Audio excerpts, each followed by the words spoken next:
Sejahtera semua, selamat datang ke channel Felix Lifestyle. Halo semua, salam sejahtera Malaysia. Salam sejahtera Malaysia. Halo semua, salam sejahtera Malaysia.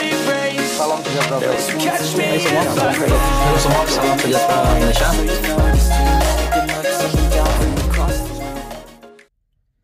Salam sejahtera Malaysia. Selamat datang ke channel Felix Lifestyle.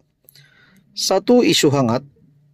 Satu artikel daripada Harapan Daily yang menyebut kepimpinan PAS ataupun yang menyebut nama PAS di dalam artikel yang panas ini yang bertajuk Ustaz PAS teruk dikecam, minta derma orang ramai untuk baiki kereta.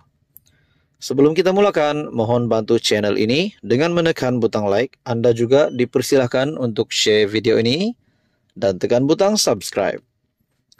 Seorang Ustaz PAS dikecam selepas meminta derma orang ramai untuk membaiki kereta milik syarikatnya yang terlibat dalam kemalangan. Menerusi hantaran di Instagram, kereta milik pasukan media Ustaz Ahmad Dusuki Abdul Rani dikatakan terlibat dalam kemalangan dan memerlukan sekurang-kurangnya RM5.000 untuk kos pembaikan. Ahmad Dusuki dalam hantaran itu berkata, dia memerlukan 1.000 penderma untuk menderma sekurang-kurangnya RM5. Pencarian 1.000 orang penyumbang yang bermurah hati ingin menyumbang RM5 bagi kos pembaikan kereta media UAD Ustaz Ahmad Dusuki. Kemalangan yang melibatkan kereta ini pada akhir September lepas agak parah apabila melibatkan bahagian depan dan belakang kereta.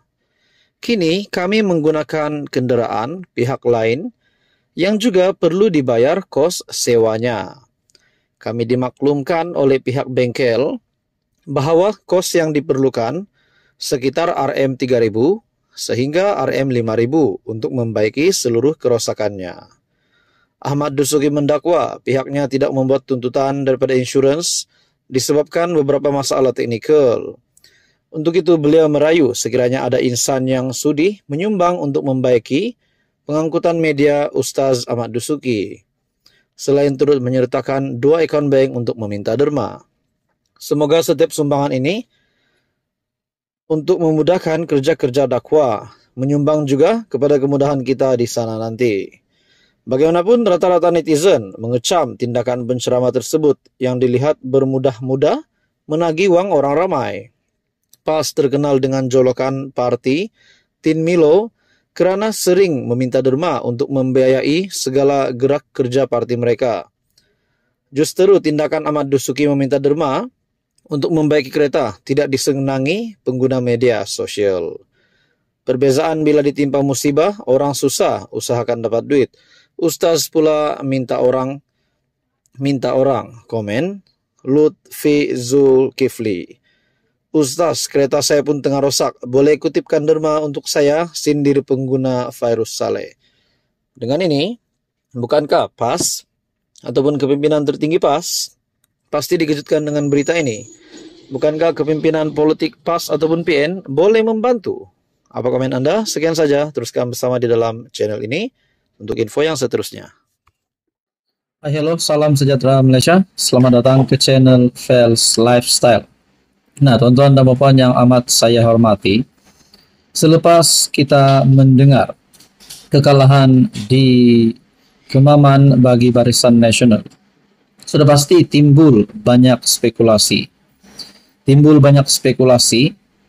Salah satunya, mungkin ada yang menyebut Zahid Hamidi tidak layak untuk menjadi pengurusi Barisan Nasional, tidak layak untuk menjadi Presiden UMNO. Bahkan selepas kekalahan Barisan Nasional yang teruk pada PRU15, di dalam kalangan kepimpinan UMNO sendiri, Ismail Sabri juga sebagai Naib Presiden UMNO juga ada menggesa Ahmad Zahid untuk mendengar luahan-luahan daripada kepimpinan UMNO yang menggesa Zahid untuk letak jawatan. Nah, tuan-tuan dan puan, selepas kekalahan Barisan Nasional untuk pilihan raya kecil Kemaman, Muhyiddin Yassin juga membuat kenyataan bahwa terdapat tren peralihan undi daripada penyokong-penyokong Barisan Nasional kepada parti PAS. Khususnya kita bercakap tentang di pilihan raya kecil Kemaman. Nah, saudara-saudara, Muhyiddin berkata bahwa dalam amaran untuk Barisan Nasional nilai semula kerjasama dengan Pakatan Harapan. Nah, adakah kemenangan PAS di pilihan raya kecil Kemaman baru-baru ini akan membuka semula satu gerakan ataupun satu tujuan baru bagi pembentukan kerajaan yang baru, ataupun kita boleh kata menggulingkan kerajaan yang ada hari ini? Nah, saudara-saudara, ada yang kata, mungkinkah di samping Datuk Seri Anwar Ibrahim kebelakangan ini, baru-baru ini ada menyebut tentang rombakan kabinet, adakah selepas Barisan Nasional kala di Kemaman menjadi kesan kepada politik di Malaysia? Mungkinkah rombakan kabinet kali ini semua MP BN UMNO tidak lagi akan dilantik di dalam menteri kabinet yang baru, ataupun mungkin MP BN dan UMNO satu blok akan keluar kerajaan? Nah, itu menjadi persoalan dan rasanya di dalam politik tidak mustahil untuk berlaku. Namun Ahmad Maslan sebelum ini ada membuat kenyataan mana-mana ahli parlimen Barisan Nasional UMNO yang menyatakan sokongan kepada pembangkang ataupun Perikatan Nasional akan didenda RM100 juta. Nah, mungkin tidak ada MP UMNO dan BN akan berani melakukan ataupun beralih sokongan. Tetapi kalau satu blok terus keluar, rasanya itu mungkin boleh. Tapi saudara-saudara, yang kita tahu, kedudukan Datuk Seri Anwar Ibrahim sebagai Perdana Menteri, sebagai pemimpin kerajaan hari ini, saya rasa akan kekal sehingga pilihan raya umum ke-16 kalau tidak ada apa-apa perkara-perkara yang pelik. Mungkin yang pelik akan berlaku. Nah, saudara-saudara yang amat dihormati, mungkinkah Zahid Hamidi sebelum ini juga kita dengar beliau digesa untuk meletakkan jawatan sebagai Presiden UMNO? Dan kali ini pula saya melihat spekulasi daripada rakan pemerhati politik yang menyatakan Ismail Sabri Yaakob akan ganti Zahid Hamidi menjadi timbalan Perdana Menteri. Nah, saudara-saudara, tidak salah kita membuat pandangan ataupun spekulasi. Mungkin Muhammad Hassan boleh menjadi timbalan Perdana Menteri, tetapi mereka di kalangan Barisan Nasional dan UMNO juga.